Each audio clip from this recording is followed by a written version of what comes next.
Hello, good morning, everybody. Welcome back to my channel. I am Padma. In today's sessions, we are going to learn about the difference between have and have been. ಇಂದಿನ ಸೆಷನಲ್ಲಿ ನಾವು have ಹಾಗೂ have been ಮಧ್ಯದಲ್ಲಿರುವ difference ಬಗ್ಗೆ ತಿಳ್ಕೊಳ್ಳೋಣ. The first meaning of ಹ್ಯಾವ್ನ meaning ಅಂತ ಏನಂತ ತಿಳ್ಕೊಳ್ಬೇಕಂದ್ರೆ first ಎರಡು ಥರದ ಮೀನಿಂಗನ್ನು ಹ್ಯಾವ್ ಕೂಡ ಹೊಂದಿದೆ. ಮೊದಲನೇ ಅರ್ಥ ಶೋಸ್ ಪೊಸಿಷನ್ ಅಂದರೆ ನಮ್ಮ ಹತ್ರ ಇರುವ ಒಂದು ವಸ್ತುಗಳಿಗೆ ನಮ್ಮದು ಅಂತ ಒಂದು ಹೇಳುವ ಸಂದರ್ಭದಲ್ಲಿ ಪೊಸಿಷನ್ ನಮ್ಮದು ಅನ್ನುವ ಒಂದು ಸಂದರ್ಭದಲ್ಲಿ ನಾವು ಹ್ಯಾವ್ ಅಂತ ಯೂಸ್ ಮಾಡ್ತೀವಿ. ಅದೇ ರೀತಿ ಜಸ್ಟ್ ಕಂಪ್ಲೀಟೆಡ್ ಆ್ಯಕ್ಷನ್, ಇವಾಗ ತಾನೇ ಯಾವುದೇ ಒಂದು ಕೆಲಸ ಮುಗ್ದಿರೋದಕ್ಕೆ ನಾವು ಹ್ಯಾವ್ ಅನ್ನೋ ಒಂದು ವರ್ಬನ್ನು ಯೂಸ್ ಮಾಡ್ತೀವಿ.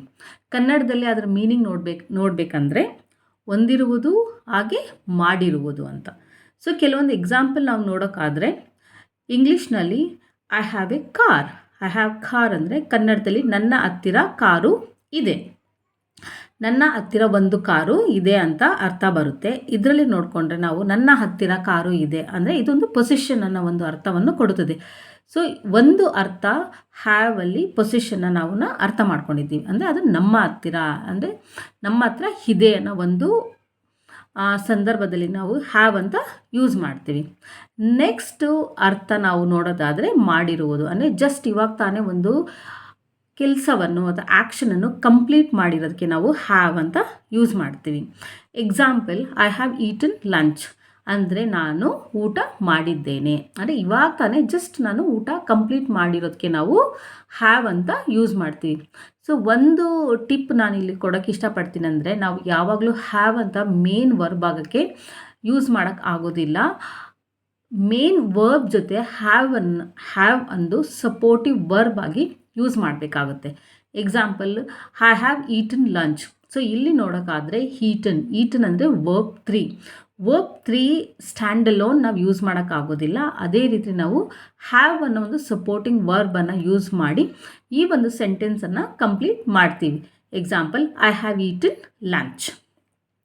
ಸೊ ಇವಾಗ ನಾವು ಎರಡು ಅರ್ಥವನ್ನು ತಿಳ್ಕೊಂಡಿದ್ದೀವಿ. ಒಂದು ಪೊಸೆಷನ್ ಹಾಗೂ ಇನ್ನೊಂದು ನಾವು ವರ್ಬಲ್ಲಿ ನಾವು ಇವಾಗ ತಾನೇ ಜಸ್ಟ್ ಕಂಪ್ಲೀಟ್ ಮಾಡಿರುವ ಕೆಲಸಕ್ಕೆ ನಾವು ಹ್ಯಾವ್ ಅಂತ ಯೂಸ್ ಮಾಡ್ತೀವಿ.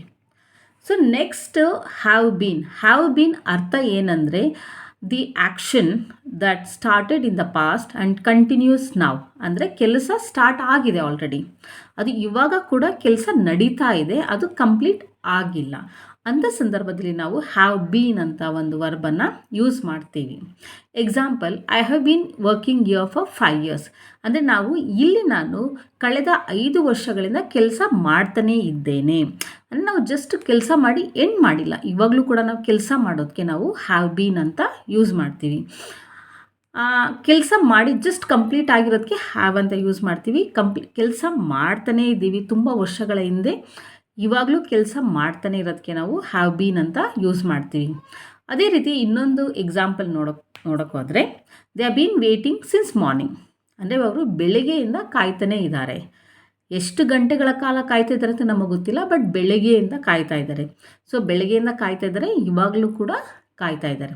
ಸೊ ಈ ಒಂದು incomplete action it has been started but ನಾವು ಸ್ಟಿಲ್ ಕಂಟಿನ್ಯೂ ಆಗಿರೋದಕ್ಕೆ ನಾವು ಹ್ಯಾವ್ ಬೀನ್ ಅಂತ ಯೂಸ್ ಮಾಡ್ತೀವಿ.